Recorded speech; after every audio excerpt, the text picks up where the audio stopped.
नमस्ते दोस्तों। हम सब जानते हैं कि शून्य की खोज भारत ने की थी। हम में से बहुत से लोग जानते हैं कि आर्यभट्ट ने इसे खोजा था, लेकिन सच्चाई ये है कि ये जानकारी अधूरी है। शून्य की खोज का इतिहास इससे भी रोचक है। इस वीडियो में हम एक महापुरुष के आश्चर्यजनक सफलताओं के सफर में चलेंगे, जो एक ऐसे भारतीय हैं जिनके कारण हम सब भी अपने भारतीय होने पर गर्व महसूस करते हैं। हमारा फोकस आर्यभट्ट के शानदार काम पर होगा, जिन्होंने मैथ्स और एस्ट्रोनॉमी की फील्ड में सदा के लिए अपना नाम अंकित कर दिया। नमस्ते दोस्तों, आपके अपने YouTube चैनल इंडिया अनवील्ड में आपका स्वागत है, जहां हम आपको बताते हैं इंडिया से जुड़े अमेजिंग और अननोन फैक्ट्स। आर्यभट्ट 500 ईस्वी में पाटलिपुत्र के पास कुसुमपुरा में रहते थे, जिसे आज हम पटना के नाम से जानते हैं। उस समय ये शहर गुप्त वंश की राजधानी था। उनके व्यक्तिगत जीवन के बारे में बहुत कम जानकारी उपलब्ध है। आर्यभट्ट ने सिर्फ 23 की उम्र में 3 किताबें लिखी थी, आर्यभट्टीय, आर्यभट्ट सिद्धांत और अल नफीस। दुख की बात यह है कि सिर्फ आर्यभट्टीय ही आज तक बची है और दूसरी 2 किताबें इतिहास में खो चुकी है। लेकिन इसके बावजूद इन दोनों खोई हुई किताबों के कुछ अंश 7वीं और 8वीं शताब्दी के बाद के गणितज्ञों और ज्योतिषियों द्वारा लिया गया है।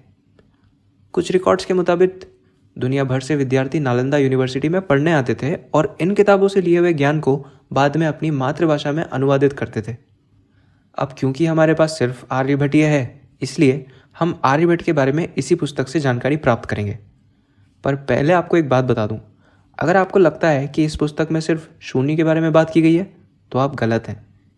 एक्चुअली इस पुस्तक को 4 अध्यायों में विभाजित किया गया है, जैसे कि गीतिकपाद, गणितपाद, कालक्रियापाद और गोलपाद।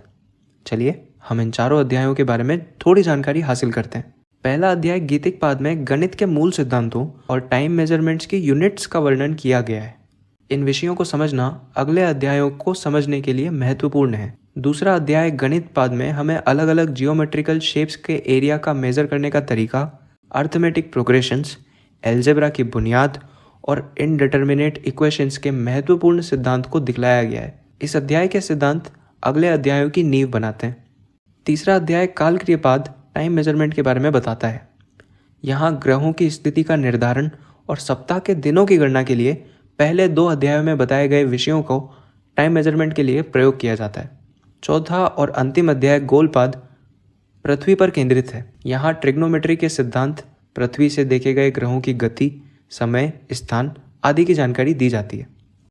आर्यभट्टीय पुस्तक में कई महत्वपूर्ण योगदान थे, लेकिन इस छोटे से वीडियो में उन सभी के बारे में बताना संभव नहीं है। इसीलिए आज मैं आर्यभट्ट के 5 से 6 सबसे महत्वपूर्ण कार्यों का ही जिक्र करूंगा। तो चलिए, जो मैथमेटिक्स की किताबें आज हम देखते हैं उनमें कई सारे नंबर्स और फॉर्मूलाज लिखे होते हैं, लेकिन आर्यभट्ट ने अक्षरों को संख्याओं के रूप में देने का एक सिस्टम बनाया था। इसका मतलब क्या है? इसका मतलब यह है कि लंबी लंबी इक्वेशंस और नंबर्स जो कि 20 से 30 अंकों तक लिखने पड़ते, उन्हें केवल 2-3 शब्दों में ही समेट लिया जा सकता था। इसी कारण आर्यभट्टीय, जो केवल 120 श्लोकों से बना हुआ है, उसमें बहुत बड़े पैमाने पर ज्ञान समाहित है।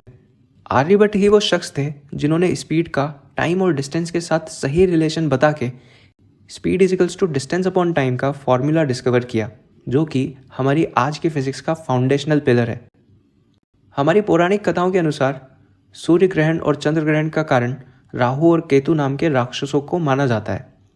पर ये युवा विद्वान आर्यभट्ट पहले ऐसे थे जो सूर्य ग्रहण और चंद्र ग्रहण का वैज्ञानिक कारण समझाने में सफल रहे थे।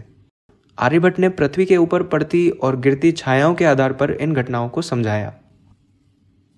समय की आधुनिक इकाइयों में आर्यभट्ट ने अंतरिक्ष के फिक्स्ड स्टार्स का रेफरेंस लेते हुए पृथ्वी के घूमने का समय निकाला, जो 23 घंटे 56 मिनट और 4.1 सेकंड है, जो आधुनिक मान के बहुत करीब है।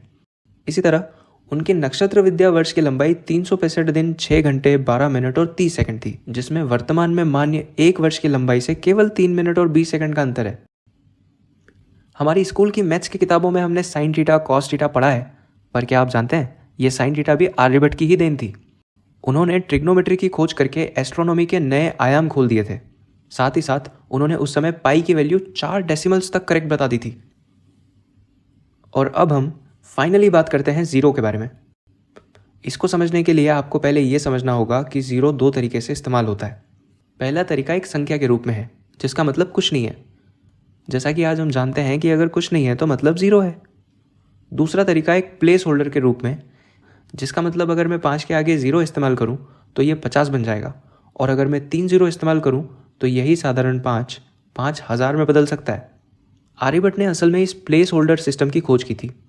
उनके ग्रंथ में वो ये बताते हैं कि अगर पहले 9 नंबर्स के साथ 0 का इस्तेमाल किया जाए तो उन नंबर्स की वैल्यू कितनी बढ़ सकती है।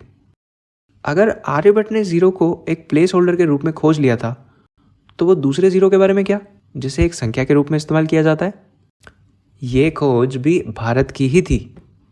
आर्यभट्ट के 150-200 साल बाद आचार्य ब्रह्मगुप्त ने 0 के कॉन्सेप्ट को पहली बार अपने ग्रंथ ब्रह्मस्फुटा सिद्धांत में पेश किया था।